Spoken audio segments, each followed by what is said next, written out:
কাঞ্চনপুরে ADC নির্বাচনকে সামনে রেখে চলছে রাজনৈতিক পারদ। কংগ্রেসের পথসভা থেকে বিজেপি ও তীব্রামথার বিরুদ্ধে তীব্র আক্রমণ শানালেন বিধায়ক সুদীপ রায় বর্মন। কি বললেন তিনি দেখে নিন এশিয়ান টাইমস টিভির পর্দায়।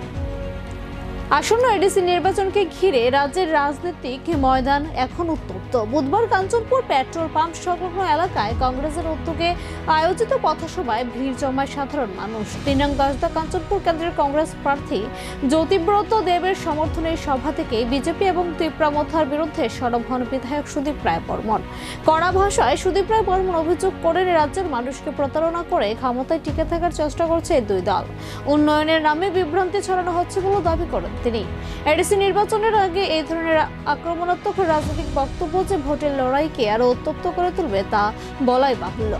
কারণ যে দুটো দল আমাদের সঙ্গে প্রতিযোগিতা করছে, মূলত লড়াই, অ্যাকচুয়ালি এটা তো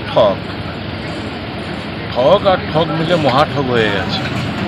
বিজেপি একটা ঠগ, মথা একটা ঠগ, এই দুটো এখন রাজ্য চালাচ্ছে। মহাঠগের পাল্লায় ত্রিপুরার জনগণ করেছে। তো এখানেও গোপনে গোপনে একটা সমঝোতা এদের মধ্যে আছে, মথা এবং বিজেপির মধ্যে। মানুষের কাছে একটা বাহ্যিক একটা দেখাচ্ছে যে আমরা আলাদাভাবে লড়াই করছি, কিন্তু ইনার কিছু কিছু জায়গায় এবং পরিস্থিতি যদি এরকম হয় যে কেউ অ্যাবসলিউট মেজরিটি পেল না, দেখবেন দুটো মিলে আবার আতাত।